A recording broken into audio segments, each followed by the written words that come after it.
Okay, a very wonderful night to each and every one of us. So, ito pong gagawin po natin ito ay pag-share ko po sa inyo ng isang katotohanan na napag-uusapan din po naman. Especially right now, itong kapanahunan ng tinatawag nilang Kwaresma. Sorry, pero ako po ay isang born-again Christian, kaya sa akin po, wala po sa akin ang Kwaresma, wala kaming mga ganyan. Sa amin po, every day is celebrating or is a celebration of the finished work of Jesus. But we can commemorate His finished work, not only on a certain weeks or days, pero on a daily basis, no? Dahil ito po ay pasasalamat po natin. Pero kung kayo po ay Catholics at kayo po ay nagse-celebrate niyan, ginagalang ko po ang inyong faith. Mahal ko po kayo. Hindi po ako nakikipagdebate, no? Nandito lang po ako para bigyang diin na ligtas tayo dahil sa ginawa ni Jesus sa cross. At meron po akong libro. Ito po ay aklat namin dati pa, no? Kasi ang pamilya po namin ay mga Kristiyano at kami po ay mga open Christians. Hindi kami tumutuligsa ng anumang faith, no? In fact, we love everyone who loved the Lord Jesus. Okay? So, yan po. Kaiinom ko lang po kasi ng mangtsa. So, parang, ewan ko po ba? Siguro parang, hindi naman po pero parang, ang feeling ko po ay parang busog na busog. Okay? So, ito po ay hapunan na po yun, yung mangtsa na binibili. Hapunan ko na. Yun po talaga. Sa akin, enough na po yun. Thank you, Jesus. Okay, so ayan. Meron po bang dito sa Stations of the Cross? Sa akin po, binasa ko po ito. Maganda. Alam niyo po kung bakit? Araw-araw, araw-araw, kung babasahin mo ito, maaalala mo yung ginawa ni Christ, ni Jesus, no? Ang ganda po pala niya. Ano siya, hanggang 14 station siya, like this one. It started here. Isa-isahin ko po sa inyo, po. Okay? So, yan. Jesus is condemned to death, no?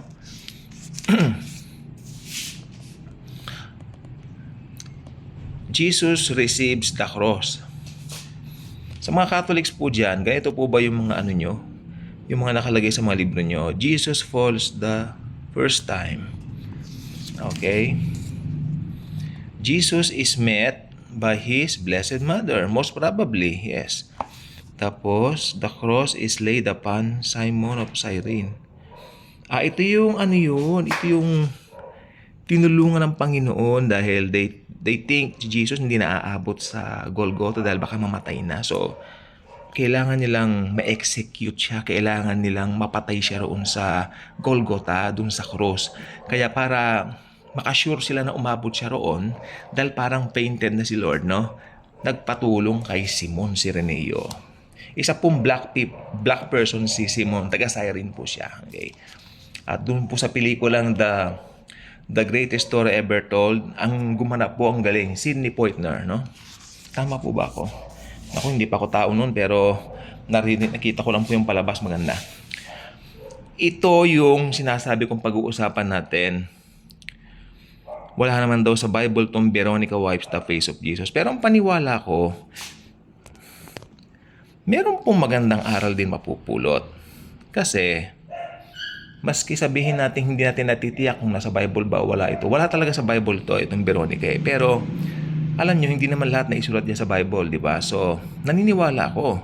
Marami pong babae doon sa Jerusalem, habang buhat ni Lord Jesus yung cross, ang umiiyak.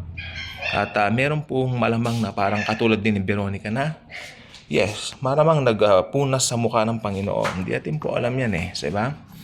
Tapos, Jesus falls the second time. Gusto ko lang po ibahagi po sa inyo. Napakagandang aklat. Ano yan? Seventh station. We come to the 8th now. The women of Jerusalem. Ano ito? Mourn for our Lord. Yeah. Ito yung ano niya, 'di ba yung mga yan, yung mga babae na sa lubong ang Panginoon. 9th station. Hanggang 14 lang ito. Jesus falls the third time. Tapos, Jesus is stripped of his garments. Ito na hinubaran ng Lord. Tapos, sabay dito, Jesus is nailed to the cross. I love that. Redemption niya. 12th station. Ayan na, Jesus dies on the cross. 13th station, Jesus is taken down from the cross. Look at that. May mga illustration pa, oh. Gusto kong basahin ito. Teka, itong aking cellphone, teka. Para maliwanag. Ayan, oh. I like it. I love it.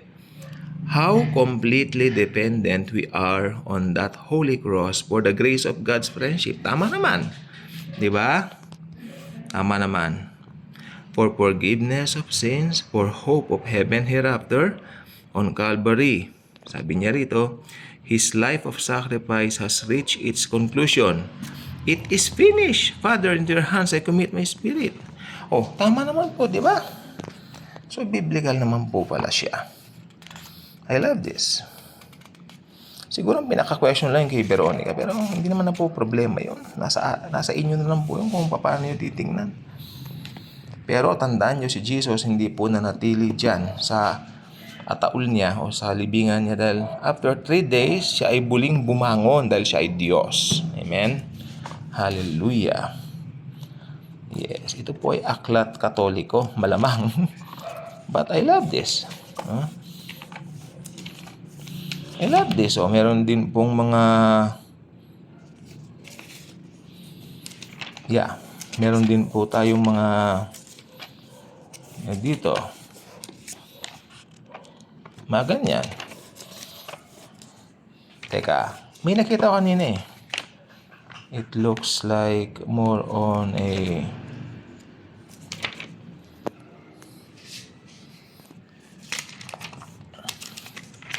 parang yun!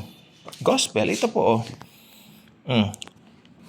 Hindi ko po alam anong gamit nilang version, mga Catholics, no? Pero ayan. Ito yung Jesus nagturo ng parable, no? So this is it. Maganda po yung librong ito. So ito po ay second reading. Meron din po mga ganyan, no?